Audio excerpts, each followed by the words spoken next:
História da Pombagira Dama da Noite, a pombagira mais glamurosa. Na época do Império, ela nasceu. Seu nome era Conceição. Helena Conceição. Filha de uma lavadeira, ela foi vítima de uma infância muito pobre, sem nenhum recurso. Não tinha pai, a mãe era viúva, pobre, feia e desleixada. A mãe era conformada com a vida que tinha. E sempre dizia a Helena que ela seria lavadeira também, pois todas as mulheres das gerações acabaram sendo assim, lavadeiras. Conceição vivia então disso, ir ao rio com a mãe trabalhar, lavar uma trouxa de roupas em troca de alguns tostões. Todo dia era assim, comer mal, se vestir mal, dormir em uma cama de palha e ainda era obrigada pela mãe a ir à missa para agradecer a vida que tinha. Conceição e a mãe eram apenas duas miseráveis, vivendo em um barraco de madeira. Pelo visto, era assim que tinha que ser, e pelo visto o destino era assim mesmo, e não tinha nada que poderia mudar. Porém, um dia, a mãe de Conceição recebeu uma trouxa de roupas muito diferentes do habitual. Eram roupas de tecidos finos, vestidos, espartilhos, robes, meias e até mesmo ceroulas de algodão, tão fino que dava prazer ao tocar a pele. Todas as roupas, mesmo sujas, tinham um doce cheiro de perfume. Conceição nunca havia visto aquelas coisas tão belas e perguntou à mãe de onde tinha vindo tudo aquilo. A mãe, de um modo ríspido, respondeu que eram roupas de prostituta e que Conceição não devia se encantar com o luxo, pois tudo aquilo era coisa de mulher da vida. Eram mulheres sem honra. Foi naquele dia que Conceição desejou ser uma prostituta para poder se vestir com tanto requinte e ter uma vida de luxo. Quando as roupas estavam prontas, uma carruagem veio buscar, e um belo rapaz desceu para apanhar as trouxas. Ele era afeminado e trabalhava para todas aquelas prostitutas, donas dos figurinos. Quando o rapaz alojou as roupas na carruagem, Conceição se escondeu entre as trouxas, dentro do coche, e foi escondida para o cabaré onde as prostitutas viviam. Chegando lá, quando o rapaz retirou todas as roupas, encontrou Helena e levou um susto. Helena implorou que ele deixasse ela falar com a dona do castelo, com a dona Mademoiselle. E como ela já estava ali mesmo, ele permitiu. Conceição, quando entrou no saguão do cabaré, viu ali tanto luxo que os seus olhos arderam pela beleza do lugar.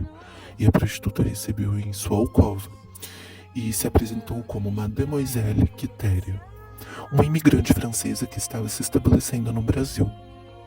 Quitéria então perguntou a Conceição o que ela queria e ela respondeu que queria ser uma prostituta. Quitéria caiu na gargalhada e perguntou para a moça se ela sabia o que era ser uma prostituta e o que uma prostituta fazia. Helena Conceição, na verdade, não fazia a menor ideia do que era prostituição. Quitéria então disse, com seu sotaque francês, "Querida, você não sabe como é difícil a vida de uma mulher dama." Conceição mostrou as mãos calejadas pelo trabalho de lavadeira e perguntou, "É pior do que isso?" Quitéria se compadeceu e disse, "Não é desgastante por fora, e sim por dentro. Mas se quiser, eu posso te aceitar. Não estou pensando em fundar... pois eu estou pensando em fundar um cabaré e ainda não tenho meninas para trabalhar aqui."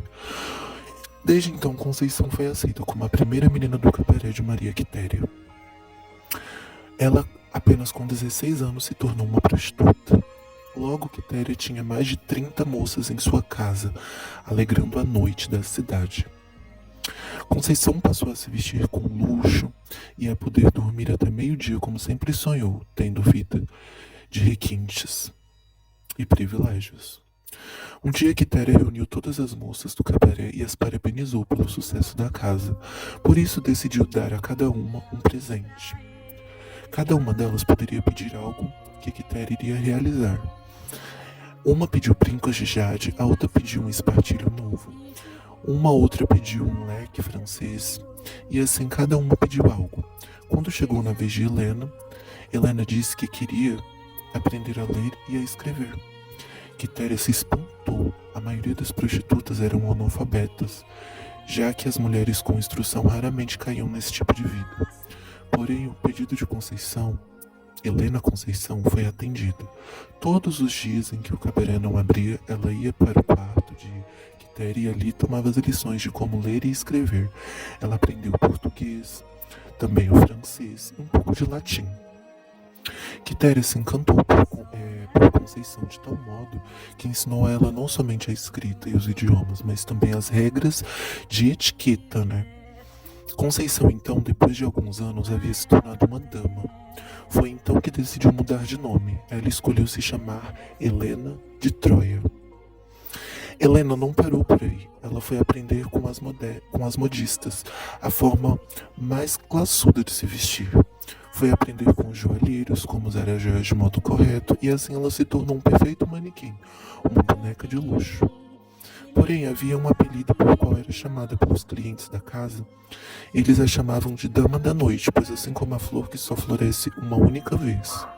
Ela também era difícil de se conquistar. Uma noite, um conde foi até o cabaré e a viu. Ele se apaixonou perdidamente por ela e a pediu em casamento. Foi surpreendentemente incrível ver ela recusar o convite. Toda mulher sonhava em casar com um conde, um homem rico da época. Porém, ela não. Ela queria ser rica por conta própria. Ela e o conde se tornaram amantes. Ele deu a ela muitas riquezas durante a vida, e quando ela ficou velha, era tão rica que pôde desfrutar da vida com toda pompa e circunstâncias, tal como havia sonhado. Dama da Noite, então, foi uma mulher que nasceu no barro, mas morreu no ouro. Ela era glamurosa, não aceitava nada que não fosse perfeito.